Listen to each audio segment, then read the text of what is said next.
Swayam Prabha. Digital India. Educated India.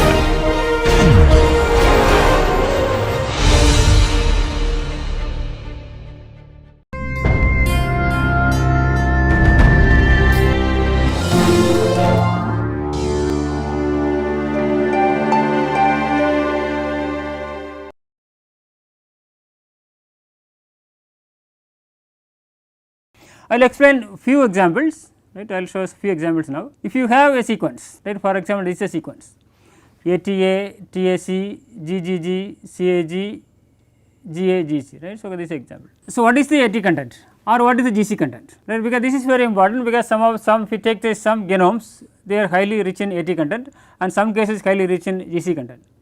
And if you look into these genomes, if there are highly AT content, so they are highly flexible, and there is coming this GC content, they seems to be little bit rigid. So, and also there are places where we have more AT sequences, right. These sequences, they have high possibility to interact with the protein site, because they are highly flexible. So, they can change the conformation and they can have high probability to interact with the proteins. So, this will give you an option how, where are the flexible sequences or the rigid sequences, and the AT content or GC content will give you the information. So, now this is the sequence. So, what is the GC content? So, for this case GC content means what is the percentage of G and C in the particular sequence. For this, first we get the number of G, right. So, how many G's here? 1, 2, 3, 4, 5, 5 G's, number of G equal to 5. Then number of C's, how many number of C's? 1, 2, 3, 4, right, number of C equal to 4. Now, what is the total number? 6, 7, 8, 9, 10, 11, 12, 13, 14, 15, 16, right, 16. So, GC content you can calculate, out of 16 how many G and C, this is equal to 5 plus 4, 9. So, 9 by 16 into 100, this is equal to 56.25%. How to get the AT content? How many number of A's? 5, number of T's? 2. Okay. So, AT content equal to 7 by 16, this is equal to 43.75%. So, you can do that, because easily you can subtract 100 from this one, you will get this, right. Okay. Now, also there are we can derive various sequence based parameters. Okay. So, if you see the nucleotides, so they have various features, right. You can calculate various features based on this sequence. So, I explain a few aspects, right. So, one is DNA rigidity, right, or DNA flexibility.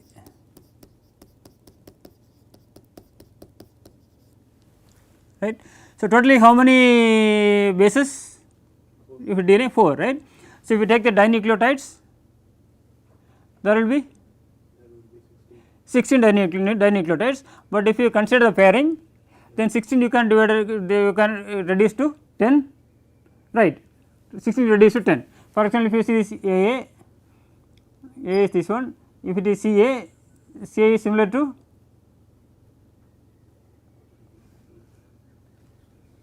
right, if it is AC, right. What is the complementarity?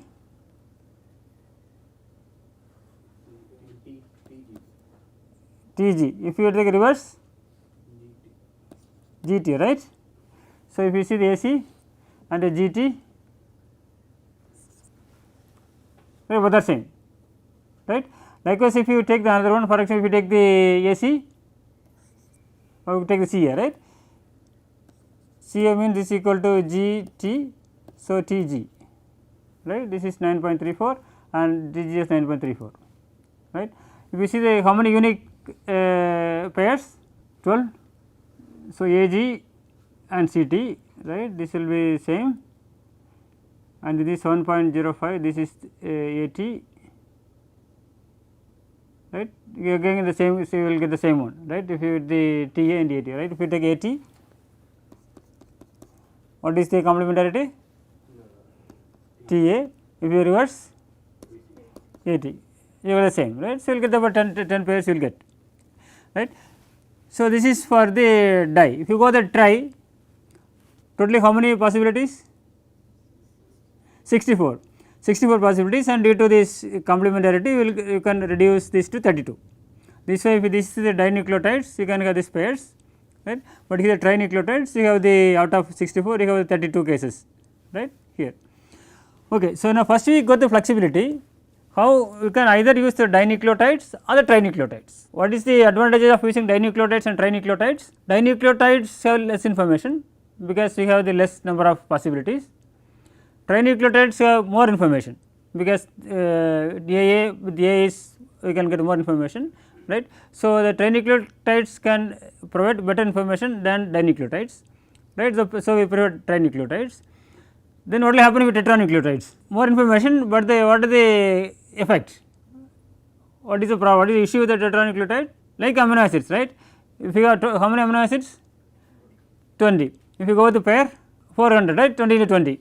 If you go with the tri 8,000, but data set is same. If you want to derive the features, we use the same data set, for example 1000 or 10,000 sequences. If you use the dye, you will single amino acid case you will get more number of data. If you go with the dye, then you will the data are distributed.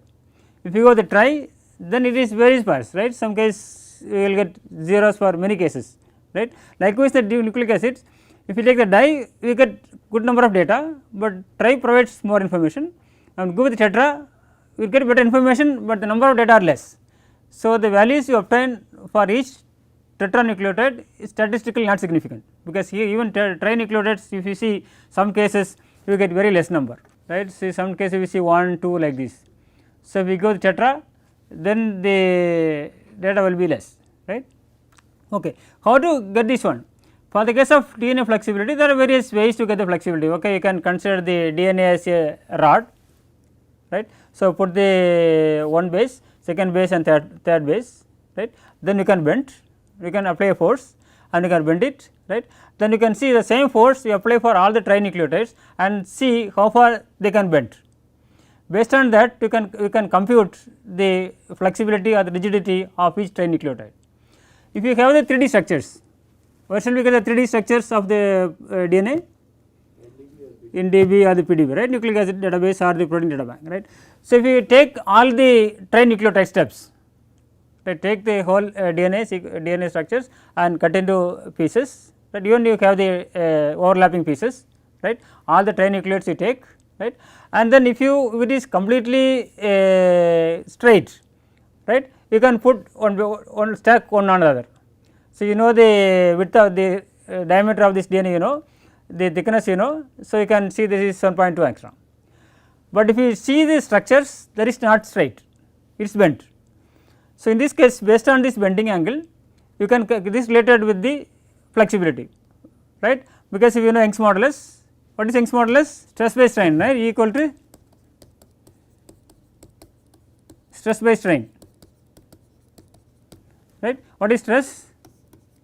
Force per unit area, because we know this is circular rod cylinder, that you know the radius. So, in this case we know that we can calculate the area. Force also we know how much force we give, that is 480 piconewtons, right, if you make it constant, because we use a constant. So, in this case it does not matter, right. So, it is estimated to be 480 piconewtons, right. So, now we can calculate this. What is strain? Yeah, increase in dimension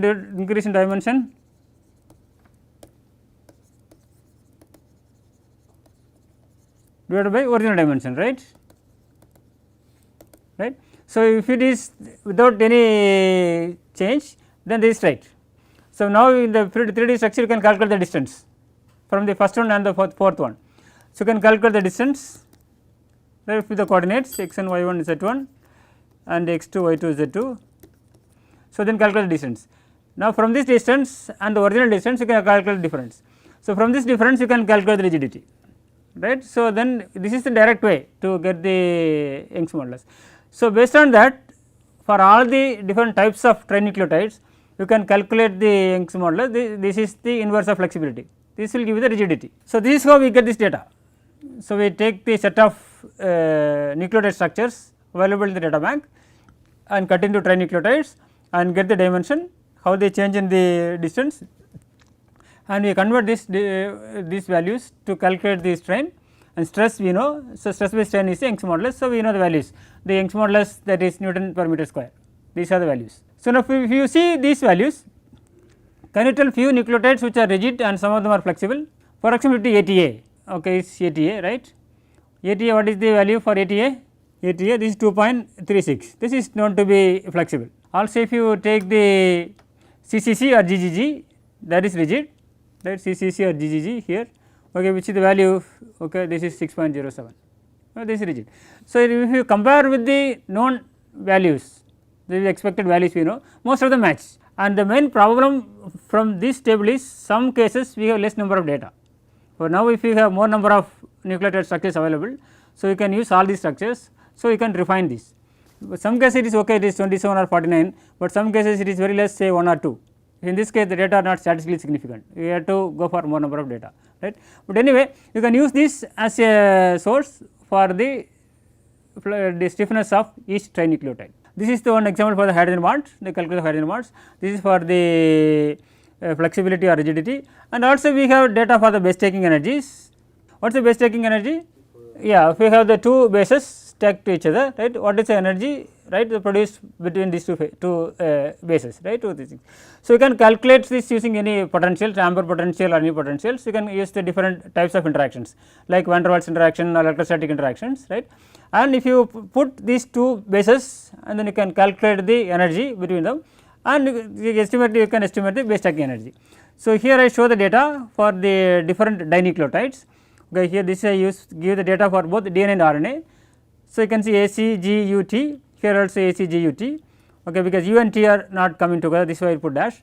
So, for each cases A and A or A and C, okay, so A and G, A and U is 1.33, A and T is 1.83. So, you have the table for the base stacking energies, okay, fine. So, now we have different these tables, also we have a set of values for different parameters, okay, that maybe next time, next class when we discuss about database, I will show a database which contains the information regarding different values, right, say hydrogen bond energy and the melting temperature and so on, right, fine. So, now if you have a sequence, how to calculate the average property of any DNA sequence, that is the question. Okay, if we take any sequence, I will explain with two examples, one is with the rigidity and one is with the base taking energy, right. So, if we take this sequence ATA, TAC, GGGCA, right, here we need to divide this into overlapping segments. Here data are known for the trinucleotides, right. So, we can classify into overlapping segments, right. So, what are the different overlapping segments? If we take the trinucleotides ATA, right, ATA, and from here TAT, and from here ATA, and here TAC, and so on, right. So, totally how many nucleotides here? 1, 2, 3, 4, 5, 6, 7, 8, 9, 10, 11 nucleotides, right, 11 nucleotides. So, how many possibilities will you have? 9, right. So, 9 trinucleotide steps, right, and then take the values from this table. So, what is the value for ATA? ATA is 2.36, right, 2.36. Then what is the value for TAT? The same 2.36, ATA same 2.36, and TAC 2.97, right. So, add up all the values, then finally you will get 31.74 and divide with the total number of possibilities, that is 9. So, 31.74 divided by 9, this is equal to 3.53 in 10 power Newton by meter square. So, you will get the exact average rigidity, right, for this particular trinucleotides, particular DNA sequence. Okay, now if you want to have the base taking energy. So, base taking energy we have the data for dinucleotides or trinucleotides, dinucleotides, right. Here we have data for trinucleotides, here we have data for dinucleotides.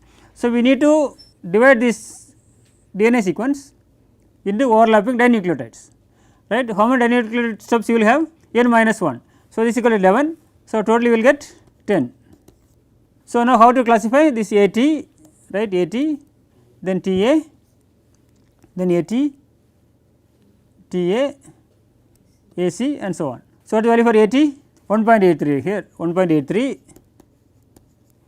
TA 1.83, AT 1.83, TA 1.83, and AC 1.73, right. So, add up all the values, that this will come with 16.31 divided by this n minus 1. So, there will be 10 dinucleotides. So, divided by 10, this will give 1.631 kilocalorie per mole. Right. So, now if you have set of sequences, you can calculate the values and you can compare the sequences, which sequences are rigid, which sequences are flexible, right, and what about different types of energies. And from this you can calculate that various structure based factors, or whether this region is able to interact with the DNA, this particular protein and so on, right. You can see the DNA interactions, or the DNA drug interactions, and DNA protein interactions and so on. So, this you can calculate, right. Then how to derive these parameters using computational tool, right. Then we can develop a program to calculate these steps, right. How to do that? For example, if you have a sequence, can you tell the sequence A, T, G, G, C, A. Okay. So, how to calculate the base checking energy?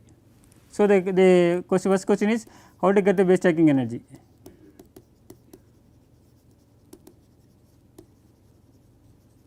What to do first? So, first we get the sequence, right, we need a sequence.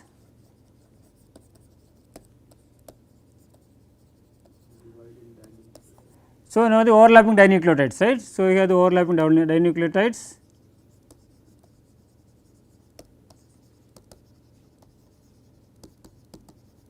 right, and then, so we need the table, right, we need the base checking energy values.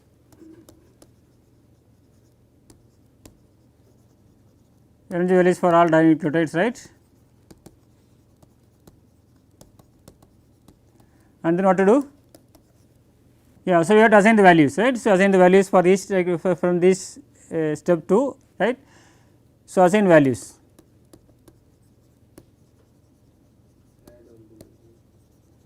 right, in the step 2 to this step, right, and then take the sum, take a sum and then divide by total number of dinucleotides.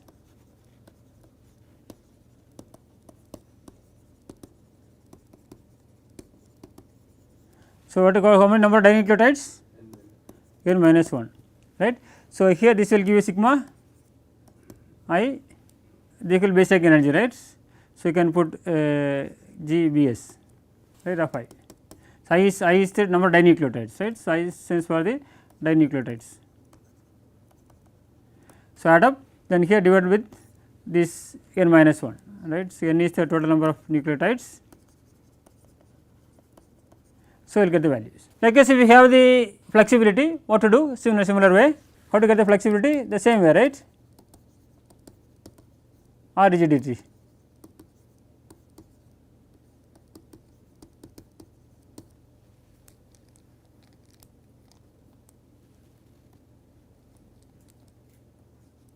So, in this case what to do? The same procedure you have to follow, only the difference is instead of die you have to move to try, right. So, get the sequence and make the sequence into overlapping trinucleotide sequence. So, you have to give the overlapping trinucleotides,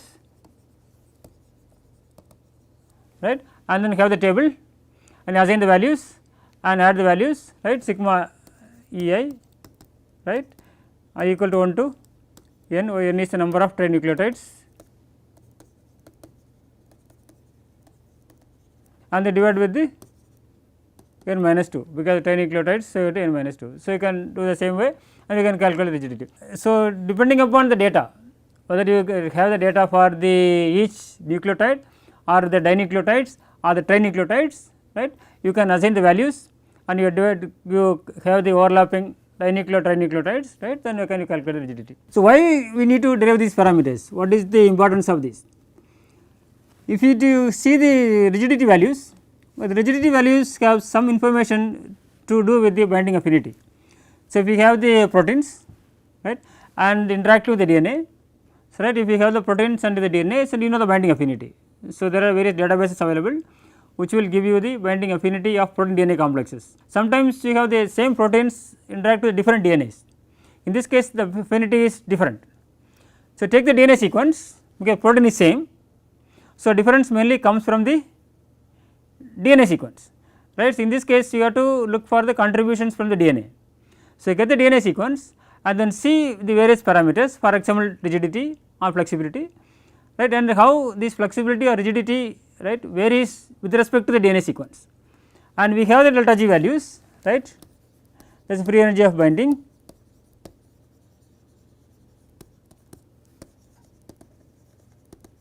right, and compare this delta G with the known sequences, known E values. So, for example, here delta G 1, delta G 2, delta G 3 for different complexes, right, protein DNA complexes. So, this is Y. So, you have the X different parameters, for example, rigidity, right. So, you have the rigidity or any types of energies, right. You can compute from the sequence, this you can calculate from sequence. This is the delta G, we know experimental, this is experimental. So, we have the X values and we have the Y values, we have set of data. So, you can plot, right, this is the delta G, this is the any parameter, right. So, you can use any parameter or any property, right, say rigidity or the flexibility or the binding energy or hydrogen bonding energy. So, then you can plot. When you make a plot connecting each parameter and delta G, and you can see that which parameter fits very well with the binding free energy. So, this will be helpful to understand what are the various factors which are important to understand the binding affinity of the protein DNA complexes, right, you can see that. So, on the other hand, you can do with the protein side also, depending upon the different types of complexes. If the complex varies only the DNA side and mainly the DNA part is important. If there is different protein complexes with different proteins and different DNA, then you can use the parameters derived from the protein side as well as DNA side. DNA side there are various parameters, right, maybe in the next class I will discuss about database which contains more than 50 parameters, right. So, you can use different parameters and see which parameter relates well with the binding free energy, or with a combination of parameters. We can combine different parameters which can be used to understand the binding affinity of protein DNA complexes. If you see some correlation, right, between the rigidity or the flexibility of the delta G, what can we infer? That particular parameter is can describe the property. Correct. Or can predict the property, predict that property correctly.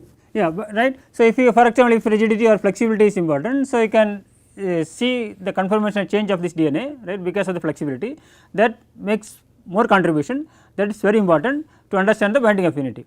So, if you change the DNA sequence, if you mutate, then you can see how the affinity is lost, right. Then you can see how far this affinity is related with any type of diseases, right. For example, if you take the P53, right, P53 is mainly between the protein and DNA interactions, several mutations which finally essentially lead to disease, right, for example, the cancer. So, if you see change these sequences, right, you can see how far the binding affinity changes, right. So, then you relate with the different functions. Likewise, you try to see various feature parameters, right, and see which parameters are important and which combination of parameters are important to understand the binding affinity of these protein DNA complexes. As well as you can do the same for the protein RNA complexes if we have the data for the RNA sequences. Till now, what we discussed from the beginning, just we will summarize. First we discussed about the basics of DNA, right. So, DNA contains what are 3 different groups in the DNA: phosphate, sugar and the base, right. So, what is the difference between DNA and RNA? 2 prime, whether it is H or OH, and then the base, right, the uracil or thymine. So, we have 2 different types, so classified of purine and pyrimidine. So, purine has how many rings? 2 rings, and pyrimidine has 1 ring, right. So, this is thymine and uracil, this is the difference between the DNA and RNA. And then they form the diester, phosphodiester bonds, they have 2 ester bonds. So, this is how they have the sequence. Then why this pairing is between A and T and G and C, space constraints as well as plus the chemical groups, right. These are 2 different aspects why this pairing is important. So, if we have a single strand, how to get the complementary strand?